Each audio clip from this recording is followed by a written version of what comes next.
नमस्कार, आप देख रहे हैं बिस्तक। मैं रजत देवगन। बाजार में आज के सत्र में लेने के देने पड़ गए। ऐसी भयंकर बिकवाली जिसकी किसी को उम्मीद नहीं थी।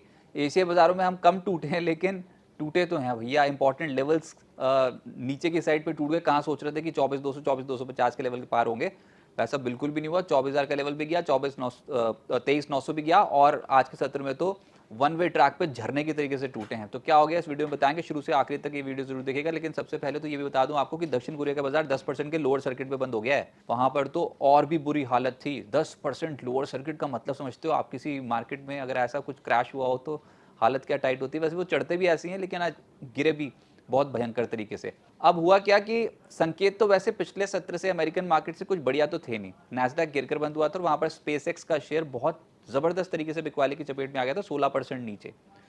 तो आज इंडियन मार्केट्स में गिफ्ट निफ्टी बता रहा था कि कोई बहुत बड़ी चाल नहीं पकड़ सकते, वीकली एक्सपायरी का दिन था, दायरे में ही रह जाओगे। लेकिन बाजार में ट्रेडर्स ने कुछ और ही सोच रखा था, नेगेटिव पोजीशन बना दी पोस्ट 11। और पोस्ट 11 तमाम एशियाई बाजारों में एकाएक से गिरावट आनी शुरू हो गई।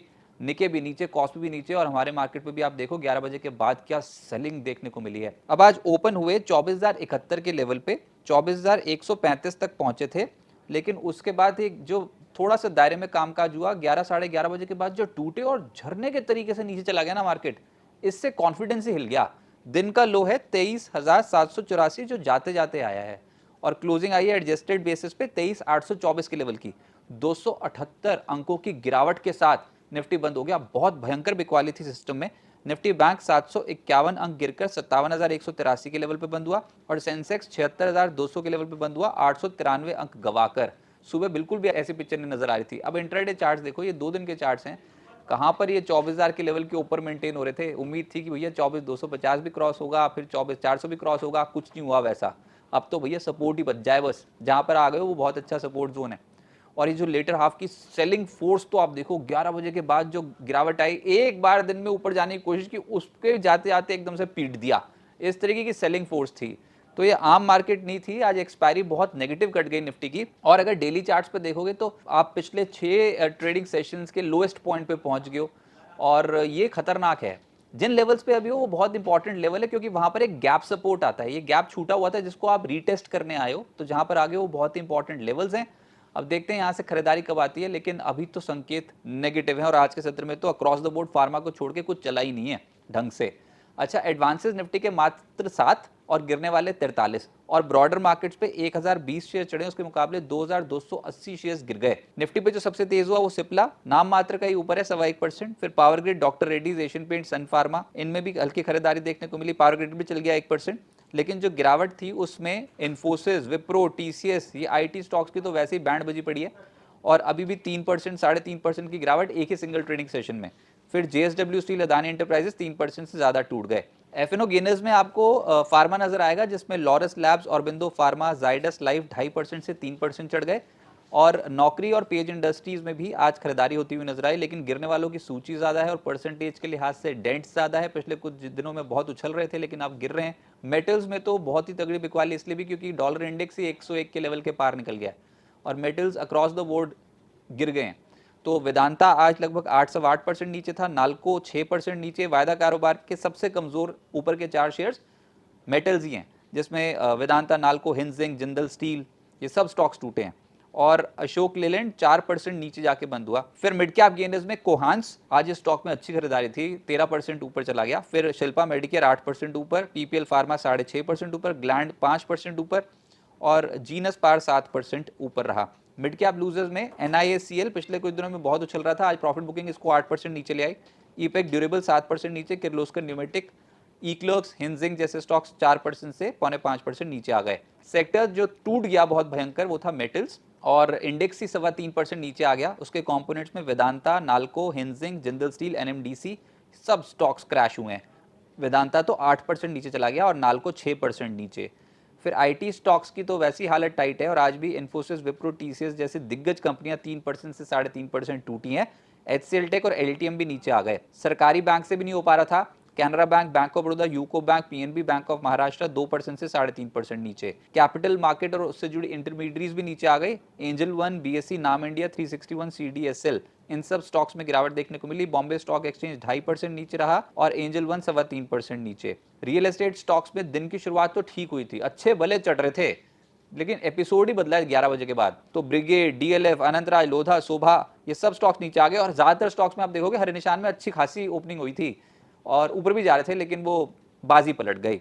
इसके अलावा फार्मा, ये एक ऐसा तबका था जहां पर छुपने की जगह ट्रेडर्स ने ढूंढी और अक्रॉस द बोर्ड फार्मा कंपनियों के स्टॉक्स चल गए। दिग्गजों में ये Laurus labs, Aurobindo pharma, Zydus life, torrent pharma, ये सब चढ़े हैं और पीपीएल फार्मा तो आज वैसे ही शहनशाह बना हुआ था, 6.5% के आसपास चढ़कर बंद हुआ। लेकिन मूड खराब हो गया, आगे क्या होगा। देखिए आज ये कॉस्पी में जिस तरीके से गिरावट आई ना, 10% का लोअर फीस और खुला ही नहीं, उसके बाद ट्रेडिंग हॉल्ट है, तो उसने पैनिक पैदा कर दिया एशियन मार्केट्स में और उसके चलते बाजार गिर गया और हमारे ऊपर तो वैसे भी एक्सपायरी का प्रेशर अलग से ही था। अब ये ना भनक पिछले सत्र से लग गई थी। स्पेस एक्स का मार्केट कैप, आप ये समझो, स्पेस एक्स ने जिस तरीके की हरकत करी है अभी इस कंपनी लिस्ट होने के बाद, $225 पे पहुंचा था शेयर, टूट के फिर से $154 के आसपास आ गया है। ऊपरी स्तरों से मार्केट कैप लगभग $600 बिलियन घट गई है। ह्यूज। निवेशकों का जिन्होंने ऊपर खरीदे होंगे वो तो भैया कांप रहे होंगे इस समय, इस तरीके की गिरावट देखने को मिली है स्पेस एक्स में। एलन मस्क का शेयर है, तो जब तक लिस्टिंग नहीं हुई थी और लिस्टिंग होने के बाद भी बहुत अच्छी अच्छी बातें, सपने दिखाए गए मार्स के, लेकिन अब लिस्टिंग हो गई है तो वैल्यूएशन समझ में आ रही है। वैल्यूएशन के हिसाब से बहुत महंगा था, बहुत बहुत महंगा, तो वहां पर मुनाफा वसूली हुई और फिर उसका कैस्केडिंग इफेक्ट ही देखने को मिला होगा एशियन बाजार में, जिस तरीके की आज देखने को मिली सैमसंग वगैरह के स्टॉक्स में जो गिरावट थी और हमारे बाजार में जिस तरीके की गिरावट थी, कॉस्पी जिस तरीके से टूटा, निके टूटा, तो ऐसी हालत थी। और ये बीएससी कंपनियों का मार्केट कैप आज लगभग 5.5 लाख करोड़ रुपए साफ हो गया।